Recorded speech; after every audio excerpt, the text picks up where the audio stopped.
Hello, everyone, and welcome to Kilowatt, a podcast about electric vehicles, renewable energy, autonomous driving, and much, much more. My name is Bodie, and I am your host. And on today's episode, we are going to cover the news. Couple things real quick, though. Last week, I promised 3 episodes, and I technically delivered 3 episodes last week. Unfortunately, on the Wednesday episode, I did not publish it to the ad feed.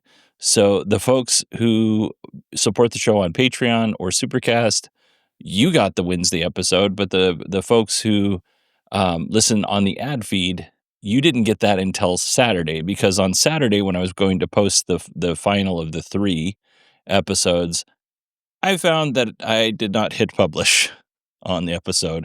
It was sitting there in drafts. It just wasn't ever published. So my apologies for that. I've done this before, but it's usually on the Patreon side of hitting, or sometimes I will forget to hit publish, or I'll also occasionally, it'll go into like some never folder, and I have to go in and specifically tell it the Kilowatt feed. That was something that happened just recently. But anyway, yeah, so we did have 3 episodes last week. Unfortunately, I did not publish one of them. So you got 2 on Saturday. So hopefully you enjoyed those. All right. Speaking of our patrons and Supercast folks, we have to thank some people, and we're getting down to the last 8 people. So we're gonna split this one into half. So the first, we're gonna thank Tommaso, Mark, Jeff, and GeoHole. Thank you very much for becoming patrons of the Kilowatt podcast. You are the sponsor of this amazing episode, and I put a lot of work into this episode, so I think you're going to like it. And be proud to have your name associated with it, hopefully. If you would like to join these folks and all the other patrons, you can go to supportkilowatt.com. That'll take you to a page, and you'll be faced with 2 choices. I was going to do like a Dungeons and Dragons. You have 2 choices, but I'm not that clever at the moment, and I don't have a good way to explain it without sounding like an idiot, as you can tell right now, as I am sounding like an idiot. Anyway, you'll have 2 choices at supportkilowatt.com. You'll have the Patreon choice, if that's the way you want to go, or you'll have the Supercast choice, if that's the way you want to go. But again, thank you to Tommaso, Mark, James, and GeoHole. Appreciate your support. All right, here we go. Kia's CEO has hinted that Kia is working on a more affordable EV. So when I say hint, he pretty much said it without saying it. He told Autocar that an EV starting under $30,000 or 25,000 euros is an area that they are studying and developing. No further info on that, but we'll keep you posted. But I think we can all agree that the more cars that we have that are underneath that $30,000 or $25,000 price point, the better the uptick in EV adoption. So I'm looking forward to seeing what Kia does at that price. Let's see. Ford has a new summer promotion if you want an EV. So it's $0 down, 0% interest, and 0 payments for the first 90 days. This is if you want to buy one of Ford's EVs. Good deal. But it doesn't stop there. You will also get a free home charger, which is not necessarily new. Ford's been doing that for a while. Ford is also throwing in 24/7 EV support, roadside assistance, although I didn't see exactly for how long the roadside assistance was good for, and an 8-year or 100,000-mile battery warranty. Not too shabby. And if you want to combine this with the $7,500 federal tax credit here in the U.S. and you qualify, you have until September 30th to not only take advantage of this deal, but also to get $7,500 off your vehicle. And speaking of the $7,500 federal tax credit that's going away, there were more changes in the big, beautiful bill that affect the EV industry, so I thought I would talk about it. So starting off, I mentioned the $7,500 federal tax credit's going away, but also, and I didn't mention this, is the $4,000 used EV credit is going away as well. There was also a leasing loophole that if you were to buy a vehicle like a Hyundai Ioniq 5, it didn't necessarily qualify for the $7,500 federal tax credit, but if you leased it, it would qualify. So that loophole is going away. and all of those are going away on September 30th. I did go to fueleconomy.gov, which is a site that shows all of the cars that qualify for the EV tax credit, but it looks like it hasn't been updated since 2023. So my advice to you is if you're out there and you want to buy an EV, check with the dealer to see if it qualifies. And then, of course, you have to qualify as well. But as long as you do that before September 30th and everything is set on the qualification, you should be in good shape. As far as battery manufacturing goes, because one of the big components of the $7,500 federal tax credit to comply is a certain amount of the battery needed to be sourced from this place and it needed to be built in one of these places. So a lot of companies were bringing battery manufacturing here to the US. Some of that kind of stuff was left in the bill. So if you build a battery factory here in the US, you get some benefit from the federal government. I'm not exactly sure what it is, so I'm not going to call it out specifically. But there are more sourcing restrictions, and those restrictions are a little more complicated. So we don't know what that's going to look like for battery manufacturers here in the US, especially those who opened up a battery plant specifically to take advantage of that $7,500 tax credit. If they're still receiving, credits and incentives from the government, just to build batteries, that's great. But if, they spent 2 years planning on building a battery manufacturing plant here in the US, and then we've changed the rules on how you can qualify for those incentives and credits, it can be very expensive to retool or whatever. So again, I'm not saying that that's the case.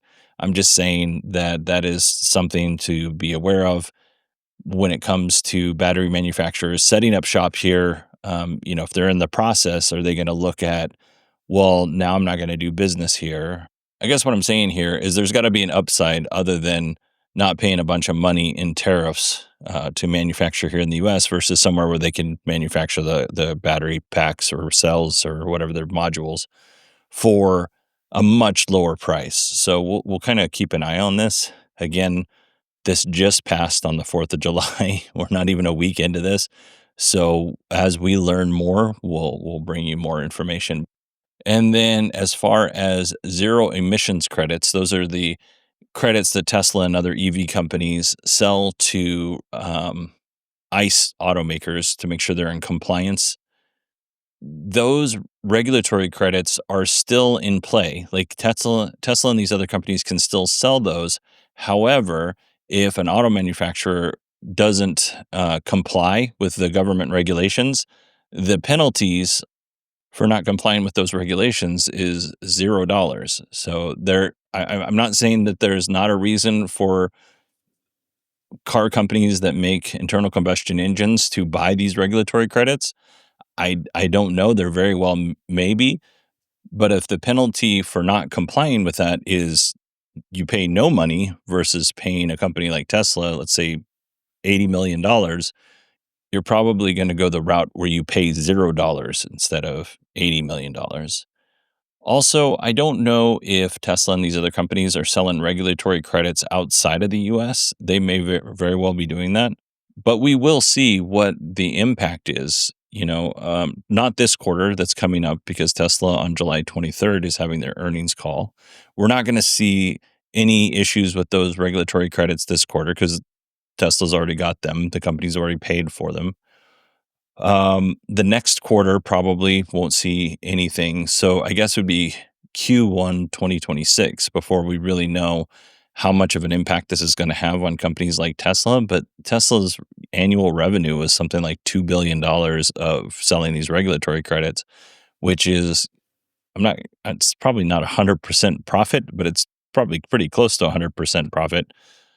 So I would imagine that's going to affect their bottom line. And companies like Rivian, who, they're not in significant financial trouble yet, but they are teetering.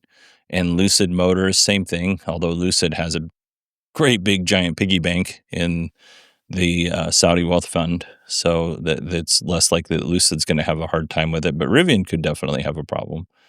So yeah, we'll keep an eye on it and let you know as we learn more. All right, that completes our EV news. Let's go ahead and move on to our Tesla news. Tesla has a new charging station in Lost Hills, California. That's nearly completely off the grid. Um, so if you don't know where Lost Hills is, it's in between LA and San Francisco. On the map, it doesn't look like it's like quite at the halfway mark, but it's pretty close. If you know where San Luis Obispo is, that is about where it is in relation to LA and San Francisco. Pretty close to the middle of the state. Um, San Luis Obispo is on the water, whereas Lost Hills is more inland. But anyway, that's neither here nor there. Um, Tesla has built this supercharging station that will have 84 superchargers, V4 supercharger stalls, I should say, 325 kilowatts per stall.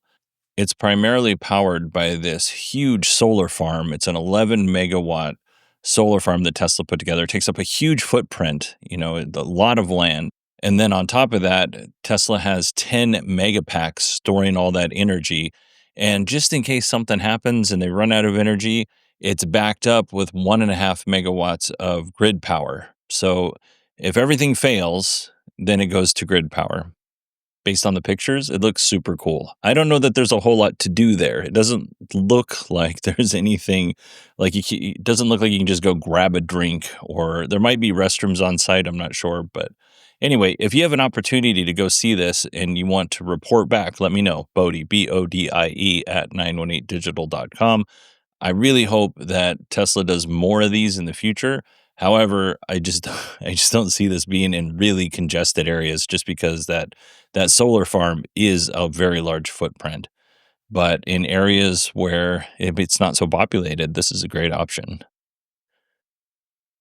The Model S has received a minor refresh. When I say minor, to me, it doesn't look all that different. The front bumper has a camera in it now. The rear of the car is a little bit more, has an aggressive diffuser, according to the article that I was reading, although I don't really see that much. You got, adaptive high beams and headlight update. To me, Tesla's more than likely selling less than 20,000 of these cars. It doesn't look different enough to me to really talk about all that much. All of the updates are pretty minor. It seems like they're cosmetic. Really, I'm only talking about this because I think it's notable and it's Tesla. But other than that, I was not excited. If you are, let me know why you're excited about it. But I'm not that excited. Okay, this brings us to our final Tesla story and our final story of the episode. And we are going to start in 2021.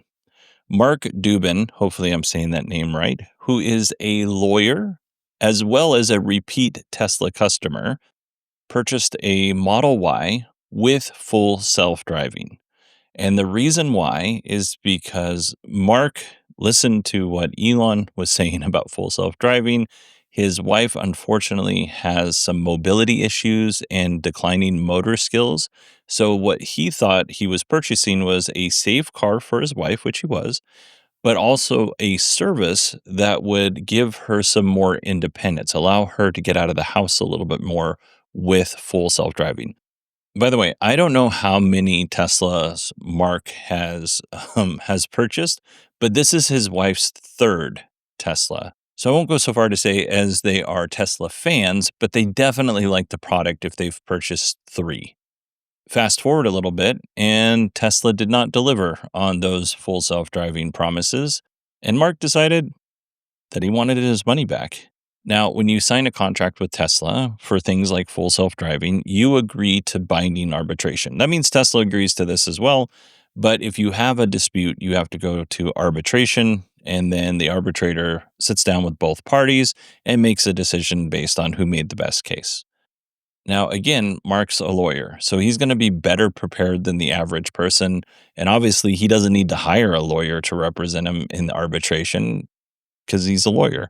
He made a couple points through the arbitration.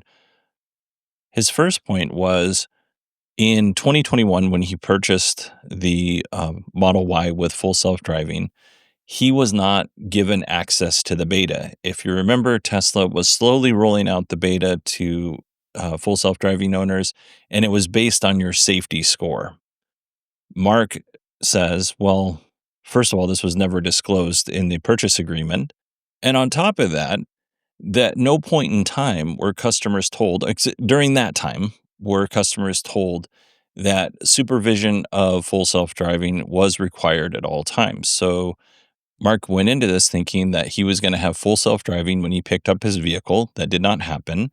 And he was anticipating that, maybe supervision of full self-driving would happen sometimes when it was bad weather or something, but for the most part, the car was going to operate on its own. From the time that Mark decided he was going to start this arbitration process, it took about a year of fighting the case. Now, I don't know how many times they met in that year. It might have only been once, but from the time that he initiated arbitration to the time that the arbitrator made their decision, it was about a year. As I said, I hate harping on this, but there's a point for this. Mark was a lawyer. Mark was prepared. Tesla, on the other hand, was unprepared. Tesla's sole witness was a field tech specialist that was very much unqualified to be there. The witness lacked essential knowledge about the vehicle, Mark's vehicle specifically, full self-driving package, and Mark and his wife's interactions with Tesla. Basically, Tesla's lawyers, and Tesla did have a lawyer there, as well as an outside counsel, so there was two lawyers there. They did not prep this field service tech, which I honestly I feel awful for. Like, it's not fair to put them in this position, but they didn't really prep them on what equipment shipped in Mark's car.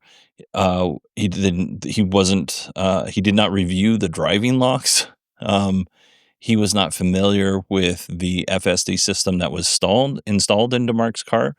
So yeah, it didn't go well. The field service technician, or the witness, we'll just call him the witness, did not speak to any Tesla employees that Mark and his wife interacted with. Based on the article that I read, uh, it sounded like Mark was able to pretty much tear into this guy politely, basically tear apart Tesla's whole defense. Mark even wrote that he felt bad for the tech just because he was that unprepared.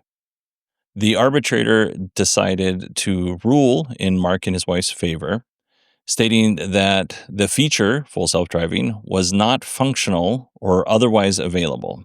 So the financial outcome of this is Tesla refunded Mark's full $10,000 full self-driving purchase plus tax, and Tesla was ordered to pay nearly $8,000 in arbitration costs.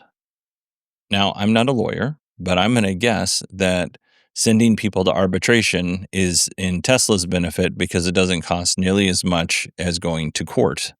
So they would rather go to an arbitrator and pay less money than go to court and risk maybe class action lawsuits. Although the law is complicated and you shouldn't listen to anything or trust anything I say on this matter. But I'm going to guess the reason why that's in the contract is for Tesla's benefit, not yours, for the most part. Now, let's talk a little bit about full self-driving and claims. Tesla and Elon have claimed that every car built since 2016 had hardware capable of unsupervised full self-driving via future software updates. Obviously, that has not been the case. That promise was made on Hardware 2 vehicles. In 2016, Tesla went away from Mobileye and announced Hardware 2 vehicles. So Hardware 2 couldn't do it. Hardware 2.5 couldn't do it. Hardware 3, Tesla's like, Hardware 3, that's the one. And it's looking less likely like that's the one. However, there is a chance that Tesla will upgrade everybody who bought Hardware 3 vehicles with Hardware 4 computing, not necessarily the cameras, but the computing. There is that slight chance that will happen, but it's still uncertain whether or not Hardware 4 will be able to do this as well. Hardware 4 has been out since 2023, probably June 2023, because it came out right after I got my Tesla Like, there was a couple of cars that had hardware 4 in them right before I picked up my Tesla. Mine's hardware 3, so I did not get that.